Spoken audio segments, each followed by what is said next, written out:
कैसे बेटा? बढ़िया। गुड आफ्टरनून बेटा, जल्दी आ जाओ सारे।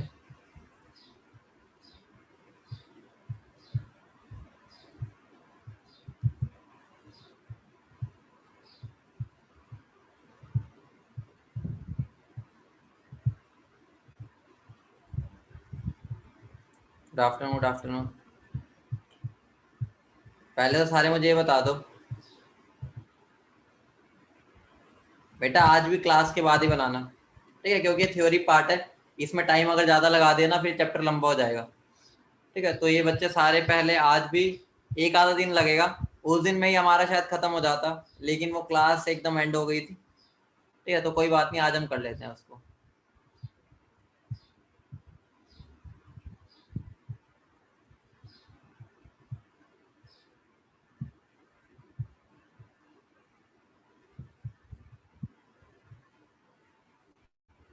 स्टार्ट करें बेटा? फटाफट बताओ, क्योंकि उस दिन हमारा टाइम वो हो गया था, तो यूटिलाइज करना आज,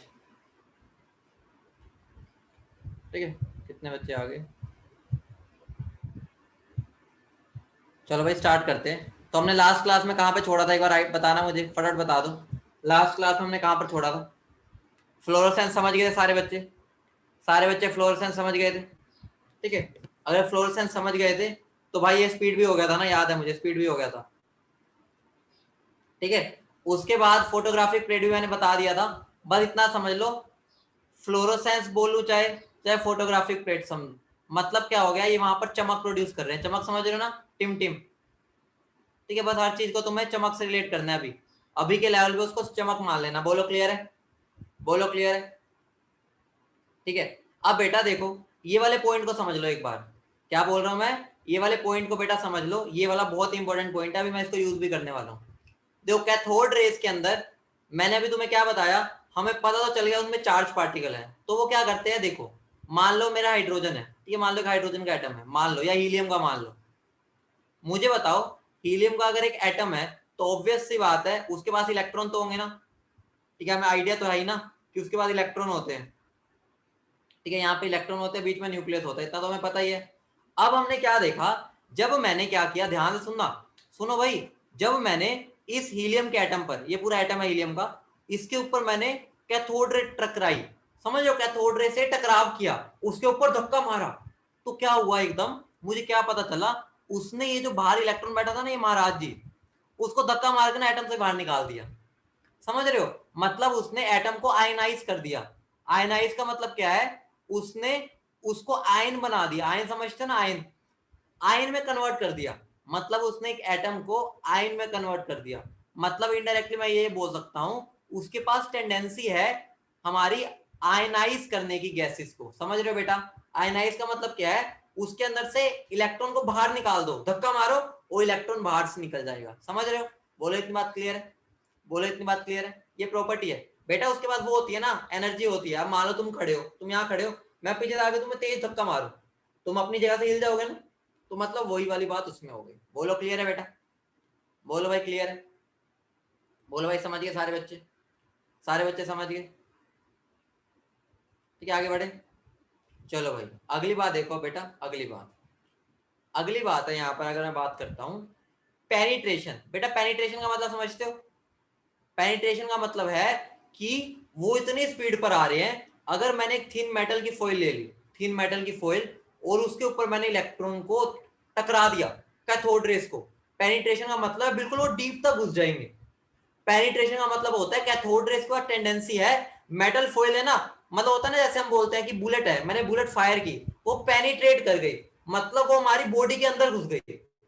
तो वैसे ही कैथोड रेस के पास प्रॉपर्टी क्या है, वो थिन की, अगर मेरी एक मेटल की फॉइल होगी ना, फॉइल मतलब एक पतली सी शीट, उसके अंदर वो अंदर घुस सकती है, उसके बाद इतनी ताकत होती है, जैसे हम गोली को बोलते हैं ना, गोली बॉडी के अंदर चली गई, वैसे ही कैथोड रेस के बाद भी ये प्रॉपर्टी होती है। बोलो बेटा समझ गए? ये इतनी इंपॉर्टेंट नहीं है लास्ट वाली, ज्यादा इंपॉर्टेंट थी यहां तक की। बोलो इतनी बात क्लियर है? अब बेटा देखो, लास्ट प्रॉपर्टी तुम्हें अभी समझ नहीं आएगी, क्योंकि भाई तुम्हें एक्सरेस के बारे में पता ही नहीं है, आगे जाके क्लियर हो जाएगा। देखो बेटा, इसके अंदर काफी सारी चीजें वो है जो हमें आगे जाके समझ आएगी, तो पेशेंस रखना, जो बातें बोल रहा हूँ आगे आएंगी, वो आगे पक्का आएंगी, और वहां पर तुम्हें क्लियर भी हो जाएगी। बस अभी समझ लो कि आगे पढ़ना है इस बात को। बस तुम्हें इतना तो पता ना, हम अपनी बॉडी का एक्सरे करवाते होते हैं, जब हमारी हड्डी वगैरह टूट जाती है हम अपनी बॉडी का एक्सरे कराते हैं, बताओ हाँ या ना। तो इनडायरेक्टली वहां पर ही एक्सरे यूज होती है। हम उसको उसको जो हम बनाते हैं उसको एक्सरे बोल देते हैं। एक्सरे हम बोलते हैं ना, एक्सरे करवाया मैंने। एक्चुअली में एक्सरे तो हमने नाम रख दिया। एक्चुअली में हमारी जो एक्सरे होती है ना, वो रेडिएशन होती है जो हमारी बॉडीज के ऊपर हम फेंकते हैं, और उसका हमारा क्या एक रिपोर्ट बनाते हैं जिसका हमने एक्सरे नाम रखा हुआ है। तो जो कैथोड रेज होती है ना, इनकी टेंडेंसी एक्सरे प्रोड्यूस करने की। अगर मैं क्या करूंगा, एक टंगस्टन लूंगा, टंगस्टन पे कैथोड रेज को स्ट्राइक कराऊंगा, तो यहां से भी ना एक्सरेज निकलती है। और यही जो रेज होती है ना, अगर मैं अपनी बॉडी के ऊपर डालूंगा तो वहां से मेरा एक्सरे निकल आएगा। समझ रहे हो? मतलब टंगस्टन के ऊपर अगर मैं कैथोड रेज को स्ट्राइक कराऊंगा तो एक्सरेज निकलेंगी, और एक्सरेज वही होती है जो हमारी बॉडी का एक्सरे करती है। फील कर पा रहे हो बेटा? सारे बच्चे फील कर पा रहे हैं इतनी बात? बोलो हाँ या ना। ठीक है, अब मैं तुम्हें बेटा इंटरेस्टिंग चीज कराता हूँ, जिसके लिए मैंने ये तुम्हें पीपीटी से पढ़ाया। मेन मुद्दा यही था ताकि तुम्हें मैं कुछ चीजें दिखा पाऊँ, और वो कुछ चीजों में से एक है ये एक वीडियो, छोटी सी वीडियो है, ध्यान से देखना। ठीक है, छोटी सी वीडियो है बच्चे, ध्यान से देखना। ठीक है, तो देखो एक वीडियो चला रहा हूँ, उसको ध्यान से बच्चों देखना एक बार। देखो यहाँ पर बेटा क्या हो रहा है, देखो ये मेरी एक ट्यूब है, जो बोल रहा हूँ उसको सुनते भी रहना। ठीक है, एक ट्यूब है, एक कैथोड रे ट्यूब। देखो यहाँ पे मैंने बैटरी लगा रखी है, बीच में मैंने क्या किया, वैक्यूम क्रिएट किया, बहुत लो प्रेशर में, मैंने बताया था लो गैस। और ये कैथोड है और ये मेरी एनोड है। समझ पा रहे हो जो मैं बता रहा हूँ? ठीक है, देखते भी जाना। ठीक है, उसके बाद बेटा देखो यहाँ पर, अब मैंने यहाँ पर क्या किया, पोटेंशियल अप्लाई करूंगा अभी। ठीक है, ध्यान से देखना अभी। देखो यहाँ पर मैं प्रेशर बहुत कम रखा हुआ है, देख पा रहे हो बहुत कम प्रेशर है, वैक्यूम क्रिएट कर लिया ताकि लो गैस हो। ठीक है, और पोटेंशियल डिफरेंस बहुत ज्यादा क्रिएट कर दिया। देखो 10K वोल्ट का मतलब है 10,000 वोल्ट। समझ पा रहे हो बेटा? अब देखना, अभी मैं हाई वोल्टेज प्रोड्यूस करूंगा, ये बैटरी लगा रखी है मैंने। देखो फील करना, देखो यहाँ पर कुछ रेज निकल रही है। ठीक है, ये जो रेज है ना, यही मेरी कैथोड रेज है। क्या है? ये मेरी कैथोड रेज है। फील कर पा रहे हो बेटा? यही मेरी कैथोड रेज है। अब बेटा देखना यहाँ पर क्या होगा। अभी देखना यहाँ पर, मान लो मैंने स्ट्रेट लाइन का उसका चेक करना था, तो यहाँ पर देखो, यहाँ पर अभी स्ट्रेट लाइन में ट्रेवल कर रही है, अभी तुम्हें प्रूव करके दिखाऊंगा इस वीडियो के थ्रू ही। ध्यान से देखना बेटा, अभी प्रूव होगा यहाँ पर। देखो मैंने यहाँ पर एक पैडल व्हील रख दिया, देखना ये पैडल व्हील है, देखो ये घूमने लग गया। कर रहे हो फील? जल्दी देखो, इसका मतलब ये मैकेनिकल इफेक्ट शो कर सकते हैं, क्योंकि उसने उसको रोटेट कर दिया, और उसकी यहाँ पे उसने शेडो भी बना दी, शेडो। समझ पा रहे हो? अरे यार रुको। ठीक है, इतनी फील बात समझ आ गई कि वो देखो कैसे रोटेट कर रहा था, फील किया इसको? इतनी बात को फील किया सबने? अब देखो बेटा, ठीक है, अब यहाँ पर ये चीज देखना। ठीक है, यहाँ पर मैंने अभी तुम्हें ये वाली बात बताई थी।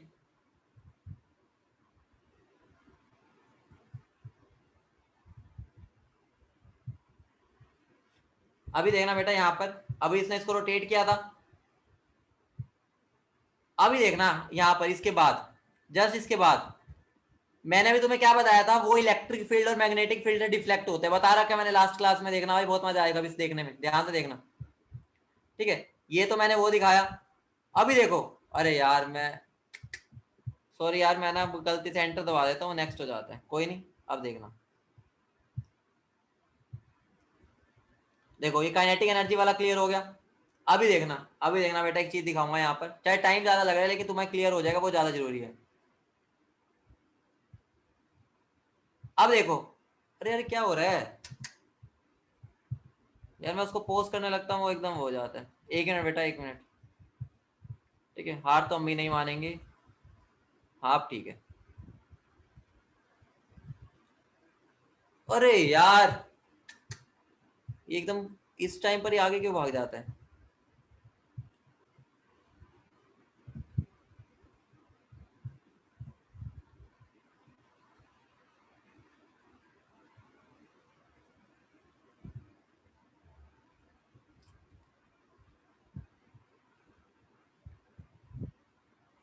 बेटा देखो, अब देखो यहाँ पर, देखो यहाँ पर तुम ये देख पा रहे हो, जैसे ही मैंने इलेक्ट्रिक फील्ड लगाई, समझते हो इलेक्ट्रिक फील्ड मतलब एक नेगेटिव प्लेट और एक पॉजिटिव प्लेट। जैसे ही जैसे ही ये इलेक्ट्रॉन जा रहा था, ये रेस जा रही थी, जैसे ही मैंने प्लेट लगाई, देखो कहाँ पहले सीधी जा रही थी, लेकिन अब इधर की तरफ मुड़ गई, देख पा रहे हो? इसका मतलब इन पे इन्फ्लुएंस हुआ। बोलो समझ गए बेटा? बोलो बेटा समझ गए? बोलो बेटा समझ गए कैसे मुड़ गई है? हाई वोल्टेज है बेटा, देखो। और उसके बाद देखना, अब उसके बाद देखो, उसके बाद देखो, अब मैं क्या करूंगा, अब मैं इसको हटा दूंगा, देखना मजा आएगा भी इसको देखना। अब मैं इसको क्या करने वाला हूं, अब मैं यहां पर मैग्नेटिक फील्ड लगा दूंगा, देखो मैग्नेटिक फील्ड, देखना ये देखो रेज आ रही थी, देखो देखो मुड़ गई, जैसे ही मैंने मैग्नेट लेके आया पास मुड़ गई, समझ रहे हो बेटा? हाँ बेटा, वहां पर भी जा रही है, लेकिन अभी के लिए मैंने स्ट्रॉन्ग वाली लगा दी अपोजिट की तरफ, देख रहे हो बेटा कैसे मुड़ रही है? ठीक है, तो यहां से हमें क्या पता चल गया कि ये सारी प्रॉपर्टीज को हमने एक वीडियो के थ्रू समझ लिया। बोलो क्लियर है बेटा? सारे बच्चों को ये बात क्लियर है? समझ गया बेटा? अब सबसे इंपॉर्टेंट है कैथोड रेज का नेचर। क्या इंपॉर्टेंट सबसे? कैथोड रेज का नेचर। बेटा सबसे इंपॉर्टेंट पॉइंट है, कैसे बताऊं रे? कैथोड रेज का सबसे इंपॉर्टेंट पॉइंट यही है जो अभी तक हमने पढ़ा है। देखो अब इधर देखना, मुझे एक बात बताओ, ये जो मेरा कैथोड ट्यूब एक्सपेरिमेंट था, सारे बच्चे एक बार यहां पर देखना, मुझे बताओ एक तरह से, अगर मैं यहां पर मान लो H2 गैस ले रहा हूं, H2 गैस, मुझे बताओ बेटा, अगर मैं H2 गैस लेता हूं, सबसे पहले तो एक बात समझना, जब मैंने यहां पर H2 गैस ली, चाहे चाहे मैंने हीलियम गैस ली, चाहे मैंने N2 गैस ली, चाहे मैंने ये जो इलेक्ट्रोड है किसी अलग मेटल का लिया, कभी मैंने मेटल बदल दिया, कभी मैंने तीसरा मेटल ले लिया, एक बात ध्यान रखना, एक बात ध्यान रखना बेटा, जब भी मैंने उसका E/m रेशो निकाला ना, E/m रेशो का मतलब समझो, E का मतलब है उस पार्टिकल पे चार्ज, और m का मतलब है उस पार्टिकल का मास। समझ रहे हो? जो ये रेज निकल रही है उसके चार्ज को जब मैं मास से डिवाइड करूंगा, उसको हम E/m रेशो बोलते हैं। क्या बोलते हैं? E/m ratio. समझ रहे हो? कुछ भी नहीं है, दोनों को डिवाइड कर देना बस वैल्यू को, उसको E/m रेशो बोल देते हैं, या हम इसको बोल देते हैं स्पेसिफिक चार्ज। क्या बोल देते हैं? उसका नाम दे देते हैं स्पेसिफिक चार्ज। है कुछ भी नहीं, जैसे मैक्स बाय वाई को जेड बोल सकता हूं ना, वैसे ही बाय E/m रेशो को ही मैंने क्या नाम रख दिया? Specific charge. बोलो बेटा इतनी बात क्लियर है? इतनी बात क्लियर है सबको? अब क्या हुआ, बहुत इंपॉर्टेंट खेला है, कि जब मैंने H2 गैस ली, चाहे मैंने ये ली, चाहे मैंने ये ली, चाहे मैंने मेटल की इलेक्ट्रोड बदल दी, हुआ क्या रे? हुआ ये कि जो E/m रेशो आई ना, मेरी हर बार कांस्टेंट आई। अरे मतलब क्या हो गया, मैं गैस बदल रहा हूं बीच में, इलेक्ट्रोड भी बदल रहा हूं, लेकिन मेरी E/m रेशो नहीं बदल रही। वहां से मुझे क्या पता चला? वहां से मुझे पता चला जो कैथोड रे है ना, कैथोड रे, जो मेरा कैथोड रे है, उनके लिए जो E/m रेशो होता है वो हमेशा कांस्टेंट होता है। क्या पता चला? जल्दी बताओ। जो E/m रेशो है कैथोड रेस के लिए, वो क्या है मेरा? हमेशा कांस्टेंट। अब वो कांस्टेंट क्यों है बेटा, वो चीज देखो, कांस्टेंट किस लिए?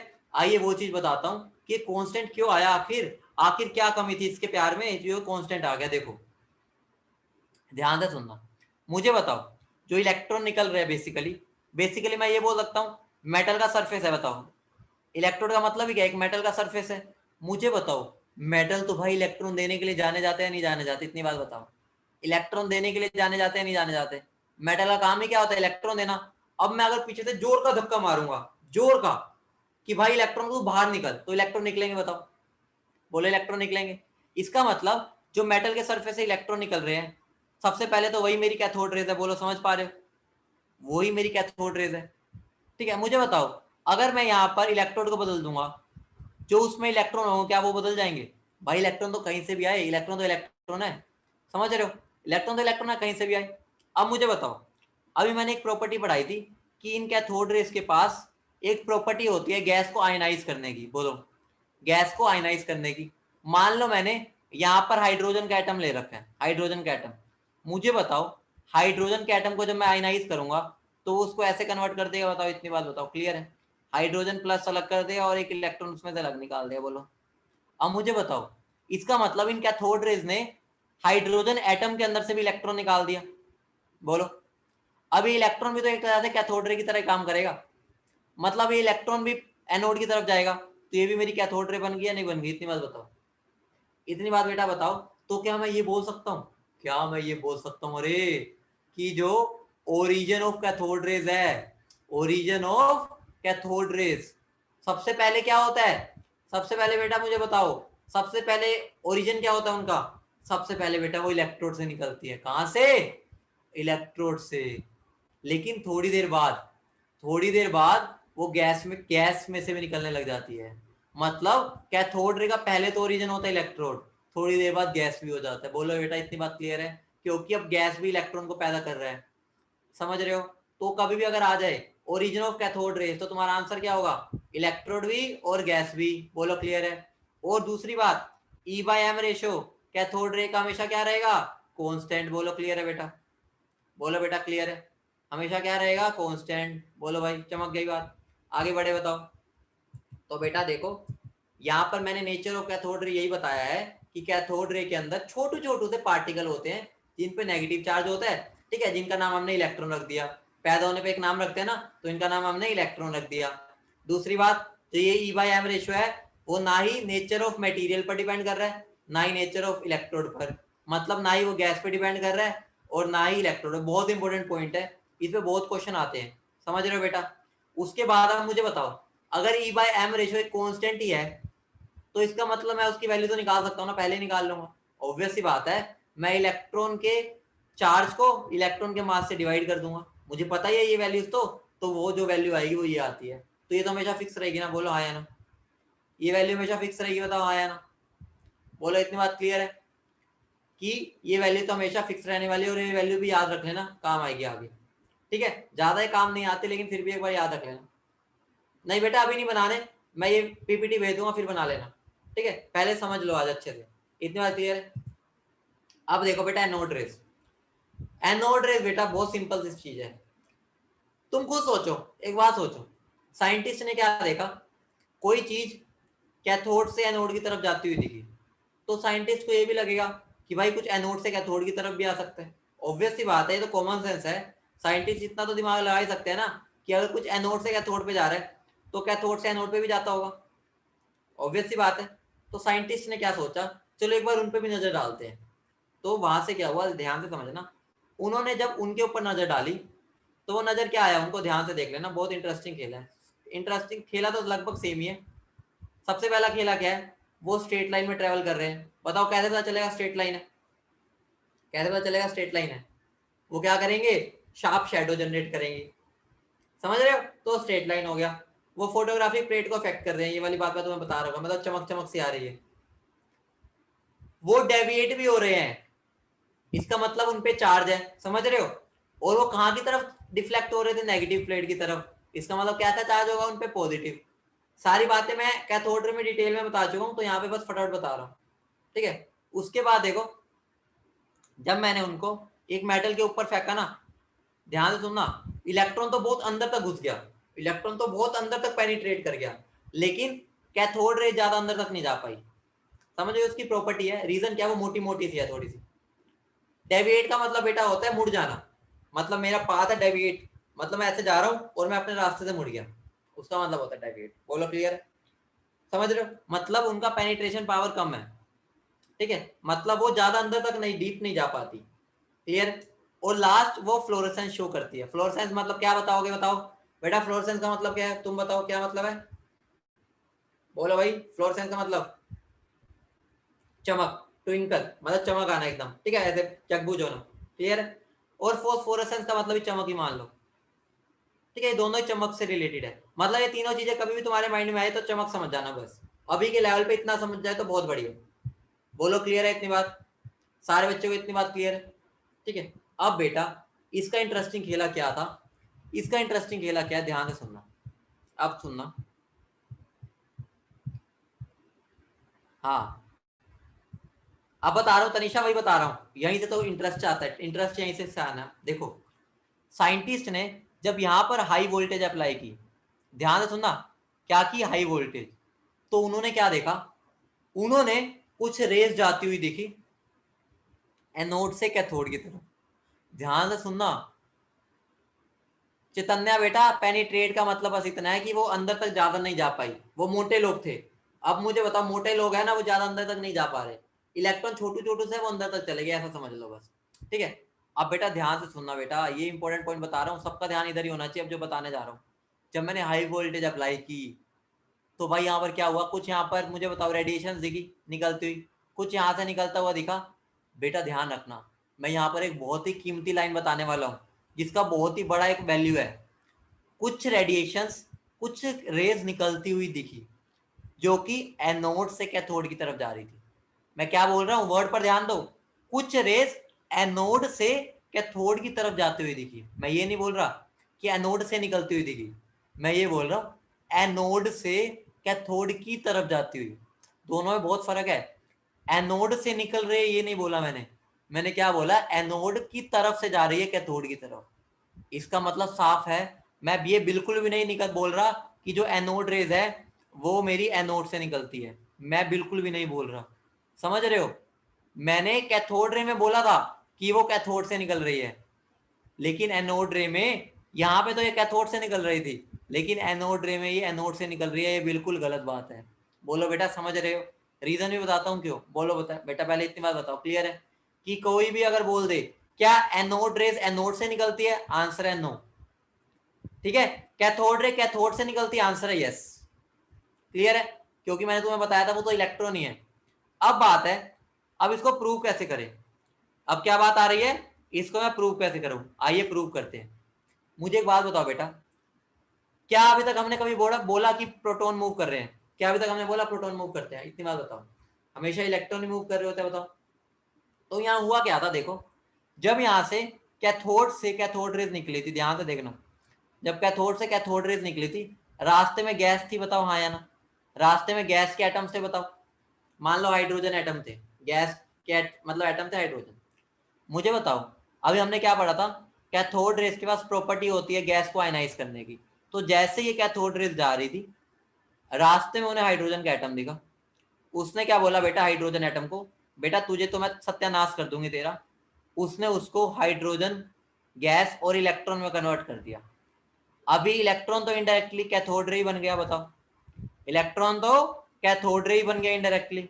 अब मुझे बताओ बेटा, यहाँ पर पॉजिटिव चार्ज किस पर आ रहा है, इस पर आया, बताओ। इसका मतलब ये मेरा एनोड रे बन गया, नहीं बना, बताओ। क्या ये मेरा एनोड रे बोल दो इसको। अब मुझे बताओ, क्या ये मेरा एनोड से निकली है? क्या ये मेरी एनोड से निकली है? आंसर है नहीं। लेकिन कैथोड रे तो बताओ, पहले तो इलेक्ट्रॉन मेरा एनोड से निकला था, ये इलेक्ट्रॉन जो आ रहा था, सॉरी, पहले कैथोड से ही आ रहा था, बताओ हाँ या ना। मतलब जो कैथोड रे है वो तो कैथोड से भी आ रही है और गैस से भी आ रही है, लेकिन एनोड रे सिर्फ और सिर्फ गैस से आ रही है। बोलो समझ रहे हो, बोलो समझ रहे हो, बोलो समझ रहे हो। अब दूसरी बात बताओ, अगर मैं हाइड्रोजन की जगह हीलियम ले लेता हूँ, मान लो मैंने इस हाइड्रोजन की जगह हीलियम गैस ले ली। अब मुझे बताओ, अगर ये हीलियम गैस है, यहां से इलेक्ट्रॉन आया कैथोड से, उसने इसको क्या किया, मारा। ठीक है, मारने के बाद ये हीलियम का एक आयन बनाएगा और एक इलेक्ट्रॉन निकालेगा। इतनी बात क्लियर है, बताओ। अब ये तो मेरा एनोड रे बन गया था और ये मेरा कैथोड रे बन गया। इतनी बात क्लियर है बेटा सबको, इतनी बात क्लियर है, समझने वाली बात है बस। कैथोड रे तो एनोड की तरफ भागेगी अब, और एनोड रे कैथोड की तरफ भागेगी। बोलो इतनी बात क्लियर। अब मुझे बताओ, मुझे एक बात बताओ, एक चीज बहुत सिंपल सी बात है, मुझे बस इतनी सी बात क्लियर कर दो जो मैं पूछना चाह रहा हूं तुमसे। क्या मेरी एनोड रे बदल गई है? मुझे बताओ, क्या एनोड रे बदल गई है? पहले H प्लस था बेटा, अब हीलियम प्लस है। मुझे बताओ, H प्लस और हीलियम प्लस का मास अलग होगा या नहीं होगा? इन दोनों का मास अलग होगा। क्या मैं ये बोल सकता हूं, अगर इनका मास भी बदल सकता है, ठीक है, तो इनका जो E बाई एम रेशियो है वो हर गैस के लिए अलग आएगा, बताओ हाँ या ना। क्योंकि E बाई एम बदल गया तो मेरा भाई इसकी वैल्यू भी तो बदल जाएगी। लेकिन कैथोड रे में हमेशा इलेक्ट्रॉन निकल रहा है, देखो ये भी इलेक्ट्रॉन, ये भी इलेक्ट्रॉन, ये भी इलेक्ट्रॉन, ये भी इलेक्ट्रॉन, तो E by M ratio cathode ray के लिए तो हमेशा कांस्टेंट आएगी।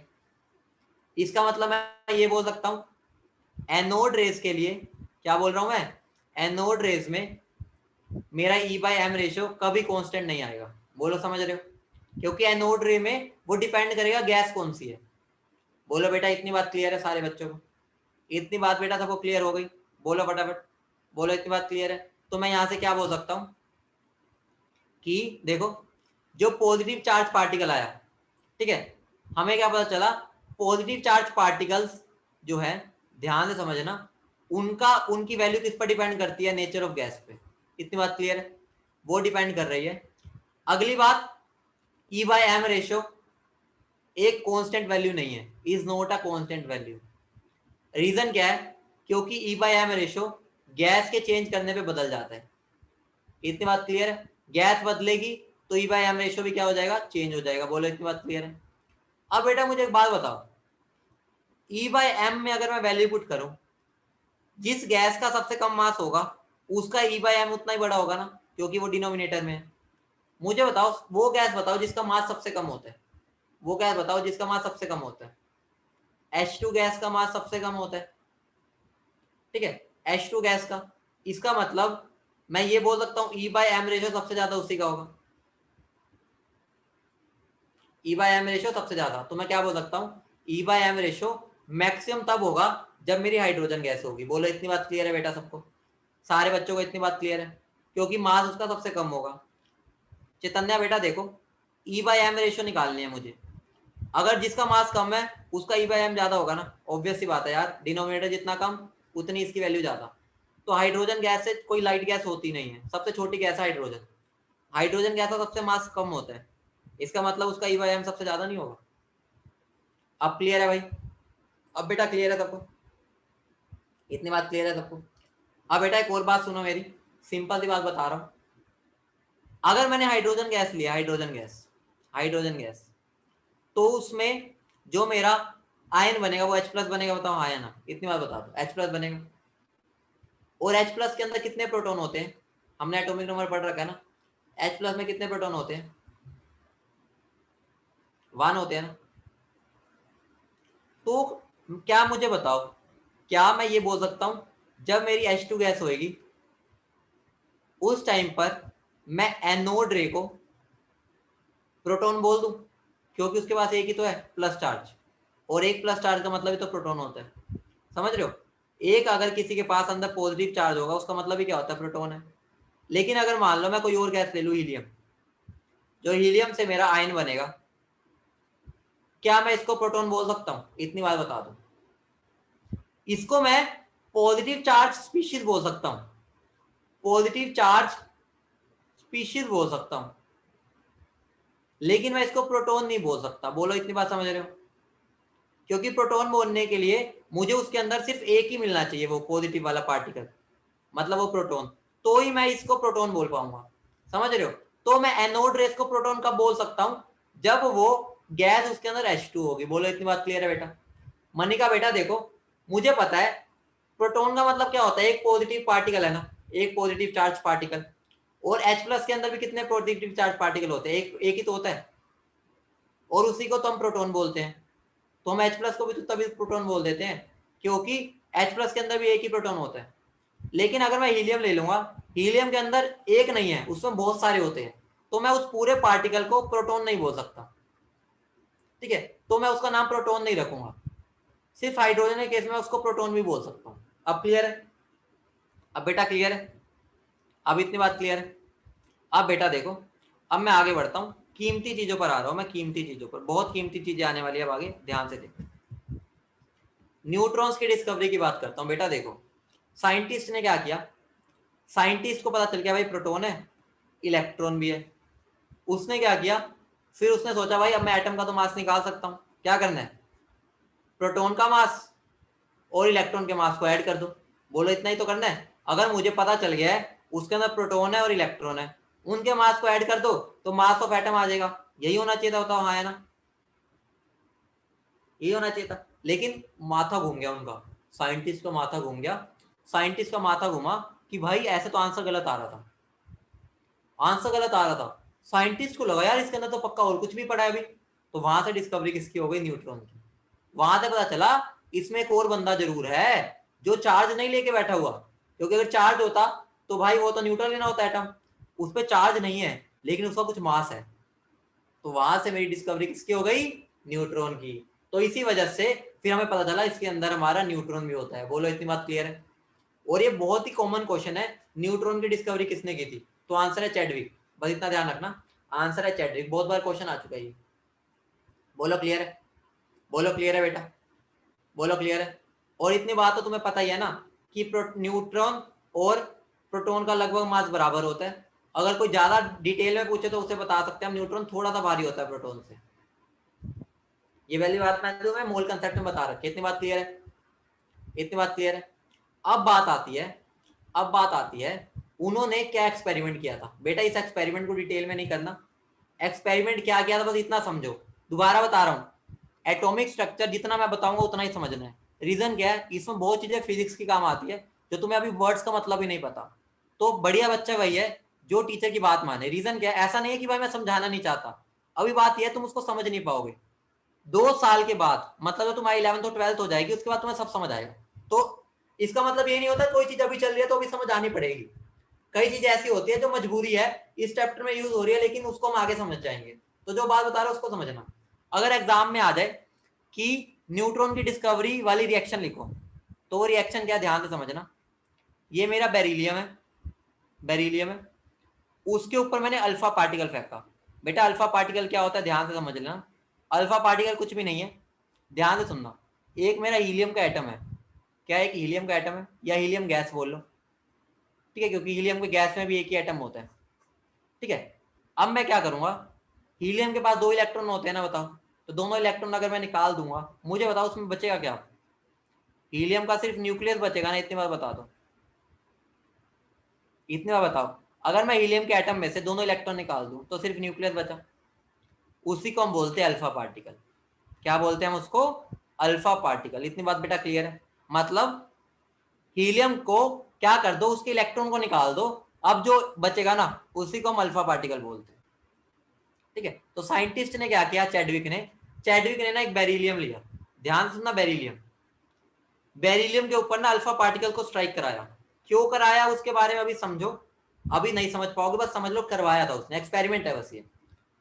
जब उन्हें अल्फा पार्टिकल स्ट्राइक कराया ना बेरिलियम के ऊपर, बेरिलियम से ना कुछ पार्टिकल निकले, उसे नहीं पता क्या थे ये, कुछ पार्टिकल निकले। उसने उसको ना पैराफिन वैक्स पे मारा।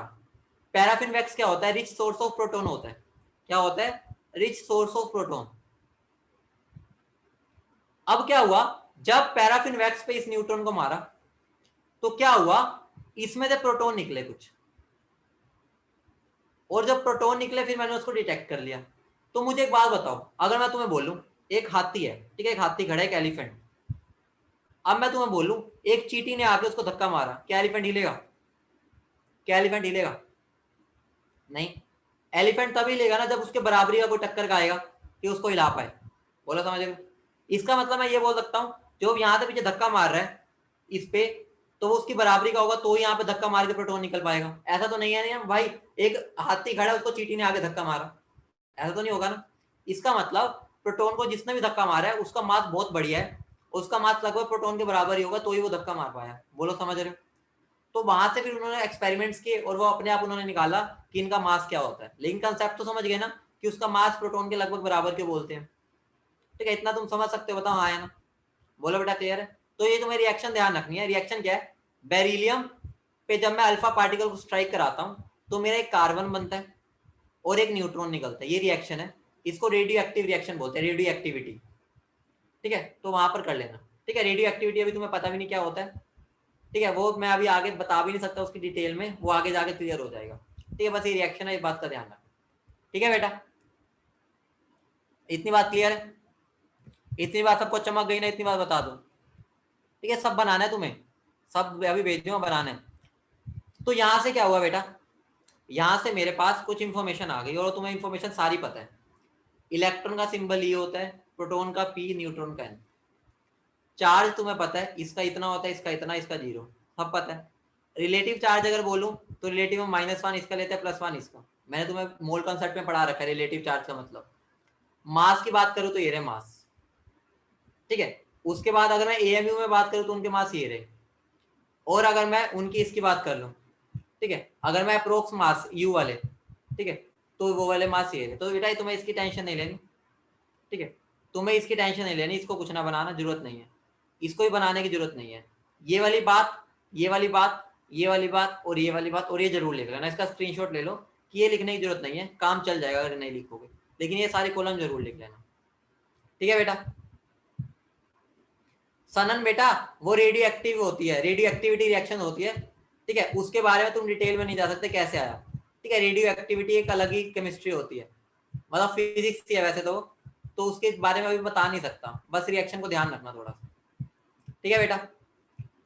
अब देखो यहाँ पर अब मेरे पास ये 3 लोग आ चुके, और यहाँ पर प्रोटॉन का तुम्हें पता ही है भाई, प्रोटॉन के पास मास होता है बहुत तगड़ा, इलेक्ट्रॉन के पास तो भाई स्पीड भी बढ़िया है, एनर्जी भी बढ़िया है, ठीक है, और लेकिन प्रोटॉन कह रहा है मेरे पास तो मास है, तो मतलब वैसे एक मीम बना हुआ और कुछ भी नहीं है, ठीक है। लड़ लुड़ नहीं रहे, बस वैसे ही है थोड़ा सा, ठीक है, एक दूसरे के अपोजिट है ना, वो अपोजिट वालों की टकरार होती रहती है, ठीक है। तो अब बेटा देखो, अब बात है, ध्यान से सुनना बेटा, बहुत इंटरेस्टिंग फिनोमेना बताने जा रहा हूं। एक तुम ये सुन के ना चौकन्ने हो जाओगे, ई बाय एम रेशियो के बारे में बताने जा रहा हूं, तुम सुन के ना हैरान हो जाओगे कि जो ई बाय एम रेशियो है ना, जब निकला था, अरे सुनना, अभी तो हम क्या कर रहे हैं, ई की वैल्यू पुट कर रहे हैं और एम की वैल्यू पुट कर रहे हैं, यही कर रहे हैं ना, और हम क्या कर रहे हैं, फिर यहाँ की वैल्यू निकाल रहे हैं, बताओ ऐसे ही कर रहे हैं ना, बताओ सारे बच्चे ऐसे ही कर रहे हैं ना, ई की वैल्यू पुट कर दो, एम की वैल्यू पुट कर दो, डिवाइड कर दो, यही ई बाय एम हो जाएगा, बताओ। लेकिन एक्चुअली में ना सबसे बढ़िया बात पता है क्या है, ई की वैल्यू और एम की वैल्यू तो बाद में डिस्कवर हुई थी, सबसे पहले ई बाय एम डिस्कवर हुआ था। अरे रे, ये इतनी भारी भरकम लाइन बोल दी मैंने, ये इसकी डिस्कवरी से पहले ये डिस्कवर हो गया था, मतलब मास तो शायद फिर भी पहले पता चल गया था, लेकिन चार्ज तो बाद में पता चला था, बल्कि चार्ज तो हमने इसकी हेल्प से निकाला था, मतलब ई बाय एम रेशियो पैदा पहले हुए थे, चार्ज बाद में पैदा हुआ था, मतलब उसकी डिस्कवरी बाद में हुई थी। अभी कैसे निकाला था, आइए देखते हैं। बेटा बहुत इंटरेस्टिंग खेल है, ध्यान से सुनना, तुम्हें आता है सब, बस मैं तुमसे 2-3 चीजें पूछने वाला हूं, बस 2-3 चीजें। मान लो ये मेरी कैथोड रे ट्यूब, अभी मैंने बढ़ाई थी ना तुम्हें, कैथोड रे ट्यूब बना के दिखाई थी ना पीछे, उसको मैंने ना थोड़ा बंद कर दिया था, इसको थोड़ा लंबा कर दिया, इसको मैं थोड़ा सा लंबा कर दिया, बस समझ पा रहे हो, देखो थोड़ा सा लंबा, कैथोड रे ट्यूब ये मेरा कैथोड है, मैं इसको सिंपल भाषा में बना रहा हूँ, ऊपर थोड़ा डायग्राम बना रखा है जो एनसीईआरटी में होता है, और ये मेरा एनोड है, ठीक है। उन्होंने शेप बदल दी, शेप में मत जाना। यहाँ पे मैंने क्या लगा दी, बैटरी, यहाँ पे नेगेटिव टर्मिनल, यहाँ पॉजिटिव, हाँ बेटा हाँ, बहुत बढ़िया, ठीक है, और इनको मैंने कनेक्ट कर दिया। अब मैंने यहाँ पे एक छोटू सा होल कर दिया, छोटू सा होल यहाँ पर होल कर रखा है ना, देखो। अब कैथोड से जब इलेक्ट्रॉन निकलेंगे, जिसको हम कैथोड रे बोलते हैं, वो इससे पास होगा या नहीं होगा, बताओ हाँ या ना। इसके अंदर से निकलेगा, बताओ हाँ या ना, क्योंकि ये पॉजिटिव है नेगेटिव है। मुझे बताओ ये यहाँ पर जाकर स्ट्राइक करेगा नहीं करेगा, इतनी बार बता दो। ये आगे जाके स्ट्राइक करेगा, बताओ बस फटे, इतनी बार बता दो। ये यहाँ पर जाके स्ट्राइक करेगा, तो मैं यहाँ पर लेबल कर दूं किसने यहाँ पर स्ट्राइक किया, बोले, इतनी बात समझ रहे हो, यहाँ पर जाके इसने स्ट्राइक किया। अब सुनो मेरी बात सुनो, मान लो ये बंदा सीधा जा रहा था, उसको सीधा जाके यहाँ पर वो स्ट्राइक करेगा, यहाँ पर चमक प्रोड्यूस होगी, क्योंकि यहाँ पे फ्लोरेसेंट की स्क्रीन है। अब मैंने क्या किया, सुनना ध्यान से, अब मैंने ना यहाँ पर ना उसको बहकावा करा, डिस्ट्रैक्ट कर रहा हूँ, डिस्ट्रैक्ट। ये इलेक्ट्रॉन यहाँ से जा रहा है, मैंने ना यहाँ पर ना एक इलेक्ट्रिक फील्ड लगा दी, इलेक्ट्रिक फील्ड समझते हो, यहाँ पर एक प्लेट लगा दी पॉजिटिव वाली, और यहाँ पर एक नेगेटिव वाली, समझ रहे हो। अब मुझे बताओ जब इलेक्ट्रॉन जा रहा होगा, क्या ये यहाँ पे स्ट्राइक करेगा, क्या ये यहाँ पे स्ट्राइक करेगा, इतना आंसर दे दो बस मुझे, क्या ये यहाँ पे स्ट्राइक करेगा, नहीं। कहाँ स्ट्राइक करेगा, वो थोड़ा सा बेचारा डिस्ट्रैक्ट होकर यहाँ पे स्ट्राइक कर जाएगा, मतलब थोड़ा सा वो अपना रास्ते से भटक जाएगा, बोलो समझ रहे हो, बोलो इतनी बात समझ रहे हो, क्योंकि यहाँ पे मैंने इलेक्ट्रिक फील्ड लगा दी, बोलो बेटा समझ गए, ठीक है, थोड़ा सा वो अपने रास्ते से भटक गया। अब मैंने क्या किया, अब मैंने इलेक्ट्रिक फील्ड बंद कर दी, मैं पंगे ले रहा हूँ इलेक्ट्रॉन से, पंगे, सुन रहे हो, मतलब भाई मैं उसकी टांग खींच रहा हूँ। अब मैंने ना इलेक्ट्रिक फील्ड हटा दी, अब मैं इसको हटा दूंगा, अब मैं मैग्नेटिक फील्ड लाऊंगा। मैग्नेटिक फील्ड समझते हो ना, मैग्नेट, देखो ध्यान से सुनना, मेरा हाथ दिख रहा है सबको, मेरा हाथ दिख रहा है, पहले बात बताओ, मेरा हाथ दिख रहा है सबको, मेरा हाथ दिख रहा है, ये देखो, ये मेरा इलेक्ट्रॉन जा रहा है, इलेक्ट्रॉन, तो मैंने इलेक्ट्रिक फील्ड कैसे लगाई है, यहाँ पर एक प्लेट लगा दी और एक यहाँ पे, समझ पा रहे हो, ये इलेक्ट्रॉन जा रहा था, ठीक है, या ऐसा मान लो ये इलेक्ट्रॉन जा रहा था, मैंने यहाँ पॉजिटिव प्लेट लगा दी और यहाँ नेगेटिव, ऊपर नीचे, समझ पा रहे हो, ये इलेक्ट्रॉन जा रहा है, यहाँ पॉजिटिव प्लेट या नेगेटिव प्लेट, इतनी बात क्लियर है बेटा, ये पॉजिटिव प्लेट और ये नेगेटिव प्लेट, और ये कहाँ की तरफ मुड़ गया इलेक्ट्रॉन, ऊपर की तरफ, बोलो क्लियर है इतनी बात, बोलो फटाफट बताओ, इतनी बात क्लियर है, ठीक है, ये ऊपर ये नीचे। अब मैं जो मैग्नेट लगा रहा हूँ ना, मैग्नेट में ऊपर नीचे नहीं लगा रहा, एक यहाँ पर और एक यहाँ, मतलब नॉर्थ पोल इधर रख दिया, साउथ पोल इधर रख दिया, समझ पा रहे हो, वो मैंने रखा था ऊपर नीचे, ये मैंने रखा है इधर और उधर, मतलब एक दूसरे के 90 डिग्री, फील कर पा रहे हो। ये डायग्राम में देखो, डायग्राम में ज्यादा बेटर समझ आएगा, इसलिए मैं पीपीटी से पढ़ा रहा हूँ ये वाला पार्ट, क्योंकि यहाँ पर ना ये चीजें बहुत काम आती है समझने में। यहाँ पर देखो, मैंने जो इलेक्ट्रिक फील्ड लगाई है उसका डायरेक्शन देखो ऊपर नीचे, लेकिन जब मैग्नेटिक फील्ड लगाई वो आगे पीछे, इतनी बात क्लियर है बेटा। अब सोचो, अब मैंने ना प्लेट्स को हटा दिया, प्लेट्स को हटा दिया, अब मैंने मैग्नेटिक फील्ड लगाई, मैग्नेटिक फील्ड मतलब मैग्नेट लेके आया, और मैं मैग्नेट को इस तरह से लाया कि वो ना उसको ना जितना मतलब अगर इलेक्ट्रॉन इधर जा रहा था ना, पहले मैंने मैग्नेट को ऐसे पास लेके आया, मैं मैग्नेट को ऐसे पास लेके आया कि उस मैग्नेट ने इलेक्ट्रॉन को कहां पर फेंका, दोबारा बोल रहा हूं, उस मैग्नेट ने इलेक्ट्रॉन को फेंका जस्ट उसके अपोजिट साइड। कहां पर? जस्ट उसके अपोजिट साइड जहां इलेक्ट्रिक फील्ड ने फेंका था। समझ रहे हो? मतलब मैग्नेट को ऐसे लाया, अगर मेरा इलेक्ट्रिक फील्ड ने उसको ए पॉइंट पे फेंका था तो मैग्नेटिक फील्ड उसको सी पॉइंट पर फेंके। इतनी बात क्लियर है? इतनी बात क्लियर है बेटा? इतनी बात क्लियर है? ठीक है। अब सोचो भाई, अब सोचो, मेरी बात सुनो, ये बहुत इंपॉर्टेंट बात बता रहा हूँ। मान लो मैं यहाँ खड़ा हूँ, यहाँ खड़ा हूँ, एक मेरा दोस्त कह रहा है भाई मुझे तू यहाँ चल, मेरा हाथ इधर की तरफ खींच रहा है, मैं उधर की तरफ चला गया, फिर ये दोस्त चला गया, फिर वो मेरा इधर से दोस्त आया, उसने कहा भाई यहाँ की तरफ चल, मैं यहाँ चला गया, अब मेरा दोस्त आया, दोनों दोस्त एक टाइम पे मुझे खींच रहे हैं, मुझे तो मैं कहाँ जाऊंगा? बराबर स्ट्रेंथ से खींच रहे हैं, बिल्कुल बराबर से, मुझे तो मैं कहाँ जाऊंगा? एक इधर खींच रहा है, एक इधर, एक इधर, एक इधर, जल्दी बताओ। मैं वहीं खड़ा रह जाऊंगा। समझ पा रहे हो? मतलब मैं क्या करूंगा? अरे बाबा, अरे सुनो, अब मैं क्या करूंगा, मैं इलेक्ट्रिक फील्ड को कहूंगा कि भाई तुझे उतनी ताकत लगानी है जितनी मैग्नेटिक फील्ड लगा रही है। समझ रहे हो? मतलब ये भी उतनी ताकत लगाए, ये भी उतनी ताकत, तो मेरा इलेक्ट्रॉन वापस बी पॉइंट पर आ जाएगा। बताओ हाँ या ना? इतनी बात समझ रहे हो? इतनी बात समझ रहे हो? मतलब मैंने क्या किया, अब मैंने इलेक्ट्रिक और मैग्नेटिक फील्ड को बराबर कर दिया। समझ रहे हो? मतलब जितना फोर्स इलेक्ट्रिक फील्ड लगा रही थी उतना ही अब मैग्नेटिक फील्ड लगाएगी, तो मेरा इलेक्ट्रॉन वापस बी पॉइंट पर स्ट्राइक कर जाएगा। बोलो समझ रहे हो? जहां पहले जा रहा था। बोलो बेटा, इतनी बात क्लियर है? इतनी बात क्लियर है? इतनी बात क्लियर है? अब बेटा मुझे एक बात बताओ, बस एक सिंपल सा क्वेश्चन है, सिंपल सा, बहुत सिंपल सा क्वेश्चन तुमसे पूछने जा रहा हूं, तुम सब आंसर दे सकते हो उस बात का। अगर मैं तुम्हें बोल दूं, मान लो ये जो मैग्नेट है, ये जो मेरी ये है मैग्नेट कह रहा हूँ, ये प्लेट्स है, इन पे मान लो अभी +1 चार्ज है, ठीक है, और इस पे -1 है, मान लो, लेट कर रहा हूँ, चार्ज ही तो है इन प्योर के। अगर मैं इस पे +10 कर दूं और -10 कर दूं, मुझे बताओ इलेक्ट्रॉन ज्यादा डिफ्लेक्ट करेगा या कम डिफ्लेक्ट करेगा?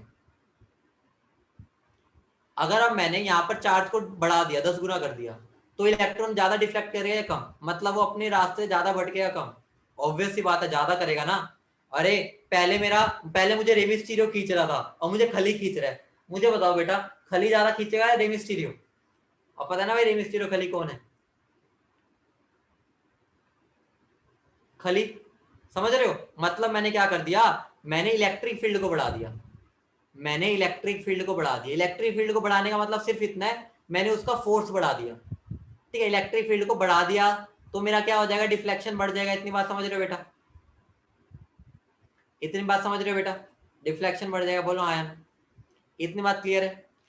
अब अगर मैं पहले मान लो कि मैं चुन्नी सी मैग्नेट ला रहा था, ठीक है, जो अपने टॉयज में रखते होते हैं, और अब मैं कितनी बड़ी मैग्नेट ले आया, मुझे बताओ ज्यादा डिफ्लेक्शन कब होगा, चुन्नी सी मैग्नेट में या बड़ी मैग्नेट में? बेटा तुम बहुत इंटेलिजेंट बच्चे, तुम ही आंसर दे दोगे इस बातों का, इसका आंसर दे दो मुझे। जब बड़ी मैग्नेट होगी तो भाई वो ज्यादा खींच पाएगी। इसका मतलब अगर मैं मैग्नेटिक फील्ड बढ़ा दूं, अगर मैं मैग्नेटिक फील्ड बढ़ा दूंगा, मुझे बता दो तो मेरा डिफ्लेक्शन बढ़ेगा या नहीं बढ़ेगा? मुझे बताओ आया ना? अब एक और क्वेश्चन है, तीसरा क्वेश्चन है बस। मान लो, यहां से मान लो एक एक मान लो एक पार्टिकल जा रहा है चीटी जितना है, चीटी जितना, और एक पार्टिकल जा रहा है हाथी जितना है, चार्ज है दोनों पे बराबर, एक है मेरा चीटी जितना और एक इलेक्ट्रॉन जितना, एक एलिफेंट जितना। मुझे बताओ ज्यादा फोर्स किस पे लगेगा, हाथी पे या इलेक्ट्रॉन पर? मतलब चीटी पर या हाथी? इतनी बात बता दो। ऑब्वियस सी बात है, जो भारी इंसान होगा उसको धक्का मारने के लिए मुझे ज्यादा दम लगाना पड़ेगा। ऑब्वियस सी बात है, अगर एक पत्ता जा रहा है, एक पत्ता है, पत्ता बड़ा है, हवा का झोंका आएगा ये उड़ जाएगा, लेकिन अगर एक पत्थर है, पत्थर को हवा का झोंका नहीं उठा पाता। इतनी बात समझ रहे हो? तो ये 3 बातें समझ पाए? क्या तुमने ये तीनों बातें समझ ली? अगर ये तीनों बातें समझ ली है तो मुझे एक बात बताओ, ये तीनों बातों को पढ़ो एक बार, जो यहाँ पर स्क्रीन पे लिखी हुई है, एक बार ये तीनों बातें पढ़ो और मुझे बताओ ये बातें अब तुम समझ पा रहे हो जो मैंने बताया? ये तीनों लाइनों को पढ़ डालो एक बार। जितना मैं चार्ज बढ़ा दूंगा पार्टिकल का चार्ज भी बढ़ा सकते हैं। देखो मान लो एक पार्टिकल जा रहा था जिसपे -1 चार्ज, और दूसरा पार्टिकल जा रहा है जिसपे -2 चार्ज है, मुझे बताओ ज्यादा डिफ्लेक्ट कौन होगा? जिसपे ज्यादा चार्ज होगा, क्योंकि भाई जितना ज्यादा चार्ज उतना ज्यादा डिफ्लेक्शन। समझ पा रहे हो? तो जितना चार्ज ज्यादा उतना डिफ्लेक्शन ज्यादा। पहला पॉइंट क्लियर है बेटा? ऑब्वियस सी बात है ना कि अगर मान लो प्लेट लगी हुई है, पॉजिटिव प्लेट नेगेटिव प्लेट, अगर एक पार्टिकल जा रहा है जिसपे -1 चार्ज है और एक पार्टिकल जा रहा है जिसपे -2 चार्ज है, तो ऑब्वियस सी बात है ना -2 वाला ज्यादा डिस्ट्रैक्ट होगा क्योंकि उसपे ज्यादा नेगेटिव है, तो पॉजिटिव के लिए ज्यादा पागल होगा। समझ पा रहे हो? तो जितना चार्ज ज्यादा उतना ही डिफ्लेक्शन ज्यादा। दूसरा पॉइंट देखो, जितना हल्का बंदा उतना ही वो ज्यादा डिफ्लेक्ट होगा। इतनी बात भी क्लियर है? चींटी ज्यादा डिफ्लेक्ट होगी ना, पत्ता ज्यादा डिफ्लेक्ट होगा। इतनी बात क्लियर है? बोलो। जितनी इलेक्ट्रिक फील्ड ज्यादा या जितनी मैग्नेटिक फील्ड ज्यादा उतना डिफ्लेक्शन ज्यादा। बताओ, इतनी बात क्लियर है? क्योंकि इलेक्ट्रिक फील्ड बढ़ाना मतलब क्या हो गया, मैं उसकी पावर बढ़ा रहा हूँ, पावर बढ़ा रहा हूँ तो वो ज्यादा धक्का मार पाएगा। बोलो, ये सारे पॉइंट्स क्लियर है? सारे पॉइंट बेटा क्लियर है सबको? अगर ये सारे पॉइंट्स क्लियर है तुमको, तो वहां पर फिर थॉमसन ने एक्सपेरिमेंट किया जहां से उसने E/m रेशियो निकाल दिया। बोलो, इतनी बात क्लियर है बेटा? वो एक्सपेरिमेंट में कैसे किया था वो मैं आज नहीं सिखाऊंगा, थोड़े दिन बाद सिखाऊंगा। अभी बस इतना समझ लो, वो सीखने में ना तुम डर जाओगे। ठीक है? थोड़ा थोड़ा जब तुम्हारा डाइजेस्टिव सिस्टम बेहतर हो जाएगा ना, ठीक है, पाचन शक्ति बढ़िया हो जाएगी, थोड़े दिन तक अपने आप हो जाएगी, तब मैं तुम्हें इसका डेरिवेशन समझाऊंगा। काम की नहीं है, समझने में मजा आता है बस। ठीक है? तो उसके बारे में थोड़े दिन बाद बताऊंगा। इतनी बात क्लियर है? बस इतनी बात बता दो बेटा, बस थोड़े दिन लगेगा चेष्टा, ये थोड़ा है ही फिजिक्स का चैप्टर है। ठीक है? तो बेटा मैं आगे आता हूँ। उसके बाद मैं आ रहा हूँ बेटा, ध्यान से सुनना, एटॉमिक मॉडल्स पर आ रहा हूँ। ठीक है? एटॉमिक मॉडल से पहले, हाँ बेटा पूरी पीपीटी भेजूंगा। एक ना मूलिकन ऑयल ड्रॉप एक्सपेरिमेंट होता है, मूलिकन ऑयल ड्रॉप एक्सपेरिमेंट, ये भी मैं तुम्हें थोड़े दिन बात कराऊंगा, क्योंकि इसको समझने के लिए ना थोड़ी फिजिक्स आनी चाहिए। और मैं जैसे ही वो फिजिक्स का नाम लूंगा तुम डर जाओगे, तुम्हें फिर डर लगने लग जाएगा इस चैप्टर से। तो इसलिए मैं इस पार्ट को आगे कराऊंगा कराऊंगा लेकिन जब तुम्हारा पाचन शक्ति बढ़िया हो जाएगी। ठीक है बेटा? बेटा मूलिकन अगर कभी तुम्हें अभी तक पढ़ोगे ना तो तुम्हें एक वर्ड कई बार दिख जाएगा, मूलिकन ऑयल ड्रॉप एक्सपेरिमेंट। बस इतना बात ध्यान रखना, ये इस एक्सपेरिमेंट से इलेक्ट्रॉन पर जो चार्ज होता है वो निकला था। बस इतनी बात समझ लो। इतनी बात क्लियर है? अगर कभी कोई बोल दे मूलिकन ऑयल ड्रॉप एक्सपेरिमेंट क्या है, बस तुम्हें इतना बोलना है, उस एक्सपेरिमेंट से मूलिकन एक साइंटिस्ट थे जिसने इलेक्ट्रॉन पे चार्ज कितना होता है वो निकाला था। बोलो, इतनी बात क्लियर है? जितना दे रहा उतना डाइजेस्ट करते जाओ बस। इतनी बात क्लियर है? इतनी बात क्लियर है? बोलो। ठीक है? तो इतनी बात बस ध्यान रखना, बाकी मैं वो एक्सपेरिमेंट में तुम्हें थोड़े टाइम बात कराऊंगा, अभी नहीं करा रहा। अब मैं बात करता हूँ एटॉमिक मॉडल्स की। किसकी बात कर रहा हूँ? Atomic models. बेटा क्लियर है? तो सबसे पहले तो अपने डाल्टन जी बैठे हैं, जिसका तो भाई सबसे पहले फेल हो गया। उसके बाद ये मेरे बैठे हैं भाई जे थॉमसन। उसके बाद ये बैठा है मेरा रदरफोर्ड। ठीक है? उसके बाद मेरा आ गया बोहर, और उसके बाद आ गया मेरा स्ट्रोरेंजर। मतलब इसको तो अभी हमने पढ़ना ही नहीं, मैंने बता ही दिया। हम जे थॉमसन से स्टार्ट करेंगे। ठीक है? तो ये भी तुम्हें आता है, इसको भी हम ज्यादा नहीं पढ़ेंगे। रदरफोर्ड को थोड़ा डिटेल में पढ़ेंगे क्योंकि ये काम की चीज है। बोलो, इतनी बात क्लियर है? बेटा इतनी बात सबको क्लियर है? जे थॉमसन को हम थोड़ा डिटेल में पढ़ेंगे और रदरफोर्ड को। ठीक है? तो चलो भाई स्टार्ट करते हैं। सबसे पहले थॉमसन के मॉडल को पढ़ते हैं। थॉमसन के मॉडल बहुत सिंपल मॉडल है, तुम्हें आता भी है, मुझे भी ज्यादा इसमें डिटेल में जाना भी नहीं, बस हल्का सा बता के आगे बढ़ जाऊंगा। बेटा थॉमसन ने क्या बोला? थॉमसन ने ये बोला, जैसे मेरा एक जैसे मेरा एक क्या होता है, ये क्या बोलते हैं इसको, वाटरमेलन।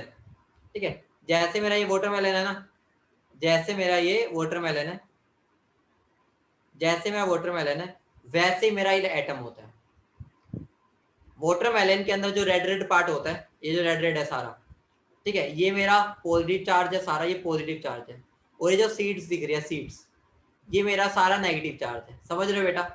तो उसने क्या बोला, जे थॉमसन ने बोला कि ये जो मेरा एटम होता है ना, एटम एटम कैसा होता है, उसके अंदर सारा का सारा पॉजिटिव चार्ज फैला होता है, उसके अंदर थोड़ा थोड़ा नेगेटिव चार्ज ऐसे डिस्ट्रीब्यूटेड होता है। इतनी बात क्लियर है? तो बिल्कुल ऐसा दिख रहा होता है जैसे वाटरमेलन होता है। बोलो बेटा क्लियर है? तो हम क्या बोल सकते हैं, एटम एक बहुत ही छोटा सा पार्टिकल है और वो न्यूट्रल है। न्यूट्रल का हमें कैसे पता चला? ऑब्वियस सी बात है, न्यूट्रल क्योंकि हमने देख लिया कि atom as a whole neutral होता है। अगर वो न्यूट्रल है, इसका मतलब जितना इसमें पॉजिटिव चार्ज है उतना ही नेगेटिव चार्ज होगा, तो ही न्यूट्रल होगा ना। इतनी बात का आंसर दे दो। अगर मैं बोल रहा हूँ कोई चीज न्यूट्रल है तो ऑब्वियस सी बात है जितना पॉजिटिव चार्ज है उसमें उतना ही नेगेटिव चार्ज है। बोलो क्लियर है इतनी बात? बोलो बेटा इतनी बात क्लियर है?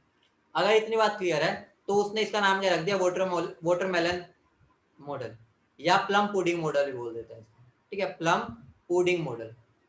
सिंपल सी बात है, इसमें मैं डिटेल में भी नहीं जाऊंगा क्योंकि कोई फायदा ही नहीं, बस इसको रीड कर लेना, नोट्स में लिख लेना,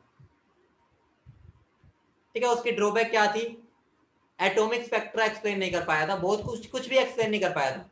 इसका तो ध्यान रख लो, कुछ भी नहीं कर पाया था, तो ना ही लिखना चाहिए, कोई फर्क नहीं पड़ता, कुछ बस का ही नहीं था उसके, ठीक है। इसके बारे में कईयों के माइंड में आएगा सर ये क्या होता है, उसके लिए तुम्हें 2 लेक्चर वेट करना पड़ेगा, इसको हम आगे डिटेल में पढ़ेंगे। वही बात है, जो इसकी ड्रॉबैक है उसको मैं डिटेल में पढ़ने आगे।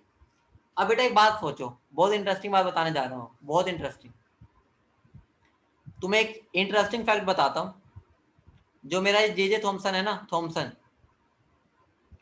थॉमसन का एक स्टूडेंट था रदरफोर्ड, तुम्हें भी नहीं पता होगा, पता हो क्या था, पता भी हो। जो रदरफोर्ड था ना वो थॉमसन का स्टूडेंट था, पीएचडी स्टूडेंट, वो उसके अंडर पीएचडी कर रहा था। हुआ क्या, रदरफोर्ड ने क्या कहा, थॉमसन ने मॉडल दे दिया, मैं सर आपके मॉडल को ना प्रूव कर देता हूँ। क्या करता हूँ, प्रूव, समझ रहे हो? मतलब उसने सोचा मैं गुरु दक्षिणा दे देता हूँ कि भाई थॉमसन ने मॉडल दिया है उसको प्रूव कर देता हूँ। लेकिन हुआ क्या, धज्जियां उड़ गई थॉमसन के मॉडल के। रदरफोर्ड ने किया इसलिए था एक्सपेरिमेंट ताकि थॉमसन के मॉडल को प्रूव कर दूं। हुआ क्या, उसके एक्सपेरिमेंट से थॉमसन का मॉडल ही डिस्कार्ड हो गया। अरे बाबा रे, ये तो भाई वो भला करना गया उसका और रदरफोर्ड का फायदा हो गया। रदरफोर्ड का क्या हो गया, रदरफोर्ड ने फिर कहा यार ये थॉमसन यार तू तो पागल है, पागल नहीं मतलब कि इनडायरेक्टली तेरा मॉडल तो गलत है, क्योंकि जो मैं एक्सपेरिमेंट कर रहा हूँ उसके हिसाब से भाई वो आंसर ही नहीं आ रहा, तो वहां से मेरा थॉमसन का मॉडल फेल हो गया। बोलो समझ रहे हो? मतलब रदरफोर्ड थॉमसन का स्टूडेंट था और रदरफोर्ड के मॉडल मतलब एक्सपेरिमेंट ने थॉमसन को गलत प्रूव कर दिया। देखो कितनी मजेदार बात है, समझ रहे हो बेटा? ठीक है, अब आगे बढ़े। बेटा आप देखो हुआ क्या, ध्यान से समझना। रदरफोर्ड ने एक एक्सपेरिमेंट किया था जिसको हम बोलते हैं अल्फा स्कैटरिंग एक्सपेरिमेंट, सबको पता ही होगा ना ये भी, ऐसा नहीं है तुम्हें इनके बारे में कुछ नहीं पता, इसलिए मैं इसको पीपीटी में पढ़ा रहा हूँ ताकि हम इस पार्ट को जल्दी से उड़ाएं और हम आगे वाले पार्ट पर चले जो तुम्हारे लिए नए हैं, ठीक है। तुम्हारा टाइम वेस्ट नहीं करना चाहता मैं कि मैं इसको यहाँ पर लिखवाऊँ, टाइम वेस्ट हो, बेटर है तो समझ ले, नोट अपने आप कर ले, ठीक है। तो देखो बेटा, अल्फा स्कैटरिंग एक्सपेरिमेंट के बारे में मैं बात करना चाह रहा हूँ, तो मुझे एक बात बताओ, अल्फा स्कैटरिंग एक्सपेरिमेंट में हुआ क्या, ध्यान से सुनना। पहले समझो उसने सोचा क्या था, पहले हम सोचते हैं कि रदरफोर्ड ने सोचा क्या था। रदरफोर्ड ने क्या सोचा था, मुझे क्या मिलेगा, उसने जो सोचा था वो हुआ या नहीं। रदरफोर्ड ने सोचा मैं यहाँ से ना अल्फा पार्टिकल को फेंकूंगा, क्या फेंकूंगा, अल्फा पार्टिकल, ध्यान समझना। उसने सोचा अल्फा पार्टिकल को फेंकूंगा, उसने सोचा यहाँ पर ना सब यूनिफॉर्मली डिस्ट्रीब्यूटेड है एटम में, कैसे है, यूनिफॉर्मली डिस्ट्रीब्यूटेड। अब मुझे बात बताओ, अगर हर चीज यूनिफॉर्मली डिस्ट्रीब्यूटेड है तो अगर कोई अल्फा पार्टिकल यहाँ से निकलेगा, उससे लगा कि भाई सबको उसको बराबर का धक्का लगेगा, और बराबर का अगर धक्का लगेगा तो भाई इन द एंड क्या होगा, अल्फा पार्टिकल सीधे निकल जाएंगे, मतलब प्रोटॉन उसको उधर धक्का मारेगा, इलेक्ट्रॉन उधर, तो वो नेट क्या हो जाएगा, सीधे निकल जाएंगे। उसने एक्सपेक्ट ये किया था, बोलो इतनी बात समझ रहे हो? मतलब उसने एक्सपेक्ट किया थॉमसन का मॉडल के हिसाब से ये रिजल्ट मिलना चाहिए था कि अल्फा पार्टिकल बिल्कुल सीधे निकल जाएंगे, समझ रहे हो बेटा? या वो थोड़ा बहुत डिफ्लेक्ट करेंगे, समझ रहे हो, या तो सीधे निकल जाएंगे या थोड़ा बहुत शायद डिफ्लेक्ट कर जाएंगे, उसने ये सोचा था। इतनी बात क्लियर है? लेकिन उसकी धज्जियां उड़ गई उसके दिमाग की जब उसने यहाँ से अल्फा पार्टिकल गुजराए ना, मतलब गुजारे, मतलब अल्फा पार्टिकल यहाँ से निकले। हुआ क्या, हुआ क्या, कुछ तो सीधे निकल गए, बहुत सही बात है, बहुत सीधे निकल गए, लेकिन कुछ पार्टिकल बिल्कुल सीधे वापस ही आ गए। मतलब उसका माथा घूम गया, अरे यार ये क्या हो गया, मतलब, और कुछ पार्टिकल मुड़ भी गए, इतना इतना मुड़ गए, मतलब ज्यादातर तो सीधे ही निकले, लेकिन कुछ पार्टिकल तो बहुत ज्यादा एंगल से मुड़ गए, कुछ पार्टिकल तो 180 डिग्री से मुड़ गए। मतलब उसका माथा घूम गया, उसको तो ये लगा था या तो मुड़ेंगे ही नहीं, और अगर घूमेंगे तो बहुत थोड़े से एंगल से घूमेंगे, लेकिन एक्चुअली में क्या हुआ, एक्चुअली में तो भाई उसकी दुनिया ही उजड़ गई, जे थॉमसन की तो दुनिया ही उजड़ गई। बेटा समझ रहे हो इतनी बात, इतनी बात समझ रहे हो? उसके एक्सपेरिमेंट के बारे में सुनो, एक्सपेरिमेंट देखो, एक्सपेरिमेंट क्या हुआ ध्यान से देखना। उसने क्या लिया, उसने यहाँ पर ना एक सोर्स लिया, ध्यान से समझना, सोर्स, ठीक है।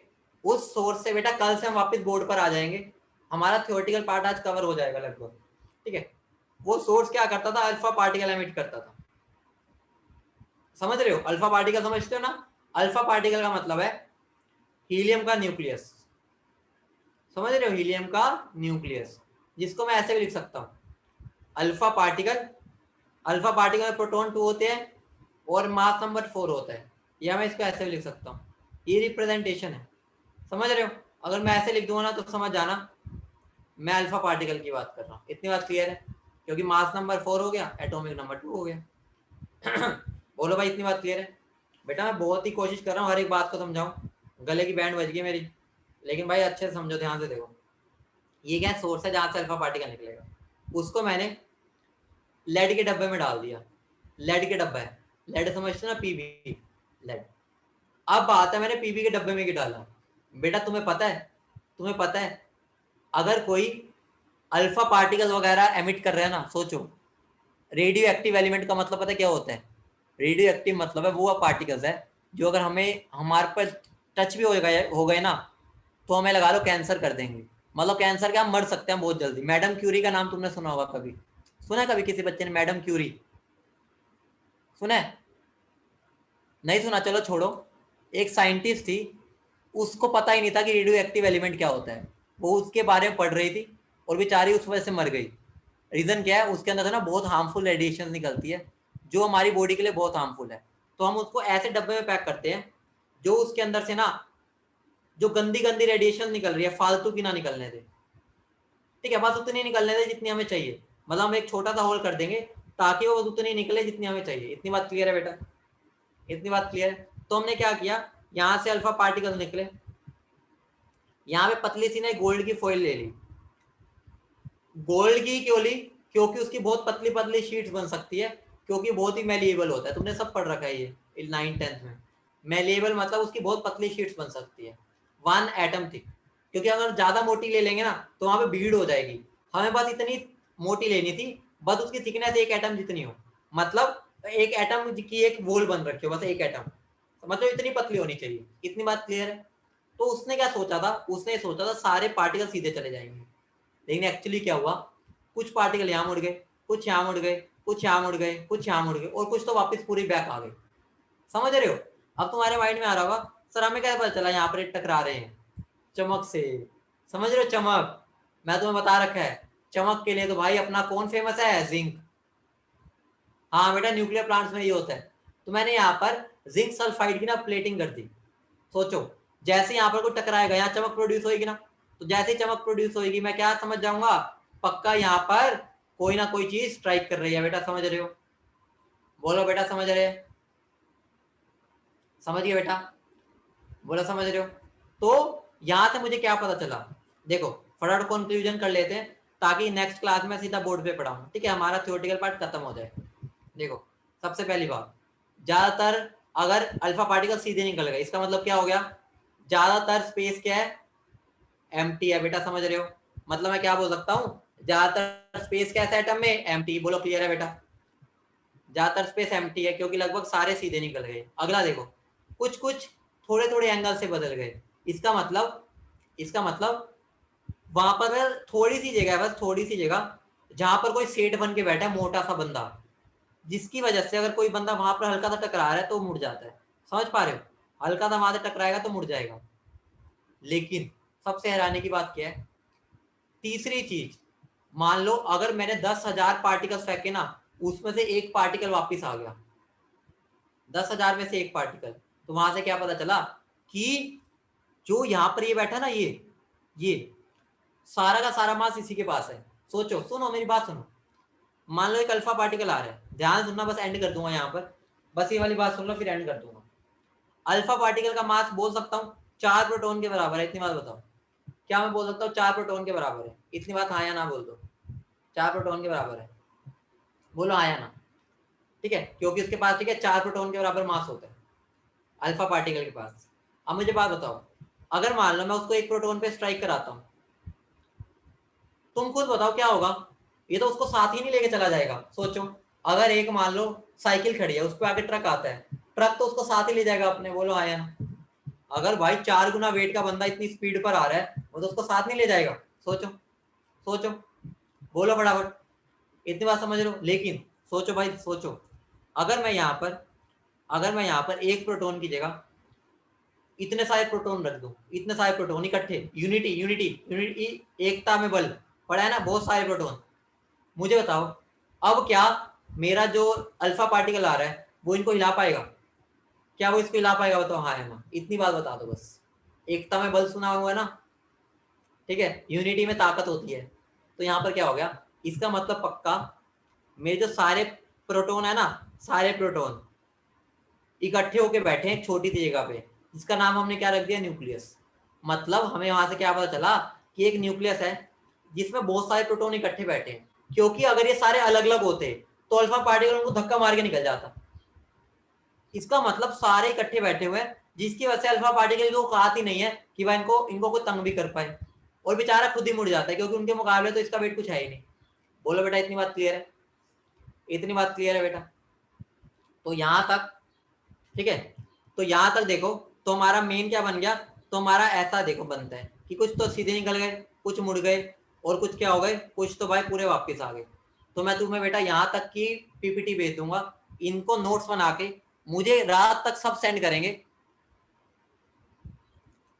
सब सेंड करेंगे बेटा, तुम्हें सब बनाना है। बस क्या नहीं बनाना, कुछ सब कुछ बनाना है, चाहे थोड़ा बहुत रफ बना लेना, लेकिन बनाना सब है जो मैं भेजने वाला हूँ। रात तक सब भेजेंगे, वरना मैं फोन करूंगा क्यों नहीं भेजा, क्योंकि कल से मैं वापस बोर्ड पर आ जाऊंगा, मेरा थ्योरेटिकल काम खत्म। हमने इसको 2 क्लास में कवर कर लिया, वरना हमें 4 क्लास लग जाती। हमने 2 क्लास सेव कर ली, उसमें हम नई चीजों को बहुत ध्यान डिटेल से पढ़ेंगे। मतलब वही बात है ना, हम उस टाइम को उस चीज को समझने में लगाएंगे जहां पर हमें चाहिए। ये वाली चीज तुम्हें आती भी थी, और इसको तुम्हें लिखने में टाइम वेस्ट होता, अब हमने उसको टाइम को बचा के आगे मुश्किल चीजों पर टाइम उसको इन्वेस्ट कर देंगे। बेटा क्लियर है सबको? सबको ये बात क्लियर है? अरे नहीं, अरे लल्लू बच्चों, अरे भाई अरे भाई, ये ना बनाने लग जाना। कभी बच्चे ये तुम ये बनाने लग जाओ कि सर ये भी बनाना है, और ये भी ना बनाने लग जाना, कभी मतीर बनाने लग जाओ। ठीक है, और ये भी बस थोड़ा बहुत तो बस ये बना देना ऐसे। ठीक है, नेगेटिव चार्ज ऐसे फैला हुआ है यार, इतना तुम्हें पता ही है। कभी तुम भाई ऐसे ऐसे बना दाने बनाने लग जाओ। और कई बच्चे कह रहे हैं सर ये भी बनाने हैं क्या? अरे भाई ये थोड़ी बनाने हैं यार, इतना तो अंडरस्टूड है, ये नहीं बनाने। हाँ बेटा, बहुत न्यूमेरिकल्स है, भर भर के अभी आने वाले हैं। ठीक है, तो बेटा अभी मैं तुम्हें पीपीटी भेज दूंगा, ठीक है, तो इसके नोट्स बना लेना। ठीक है, कल से हम वापस बोर्ड पर आ जाएंगे। हमने बहुत टाइम सेव कर लिया, मुझे बहुत अच्छा लगा, तुमने एक तरह से मेरे साथ सिंक बढ़िया कर लिया, ताकि हम उस टाइम को आगे यूज कर पाए। ठीक है बेटा, ओके, चलो भाई।